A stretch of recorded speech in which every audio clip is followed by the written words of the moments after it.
High বন্ধুসকল, যখন ছোট ছিলাম তখন ভাবতাম যে কবে বড় হব, জীবনটা সুন্দর হবে, পরিবর্তন হবে। এখন বুঝি ছোটবেলার জীবনটাই সবচেয়ে সুন্দর ছিল। ছোটবেলার মতো সুন্দর জীবন কিচ্ছু হয় না। এখন দেখো, মা বাপ ছেড়ে প্রবাস জীবন, এর মতো কষ্টের বিষয় কিচ্ছু নাই।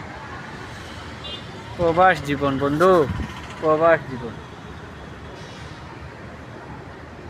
রাতে আসি সকালে যাই, দুপুরবেলা খাবার খাই বন্ধু। কাজে কাজে জীবন শেষ, এরই নাম বিদেশ। কি বলবো বন্ধু, আগে যখন ছোট ছিলাম তখন বাবা 10 টাকা দিলে কত আনন্দ করছি। আর এখন দিন 800-900 করে কামাই, তবু মন শান্তি পায় না। কি বলবো রে বন্ধু।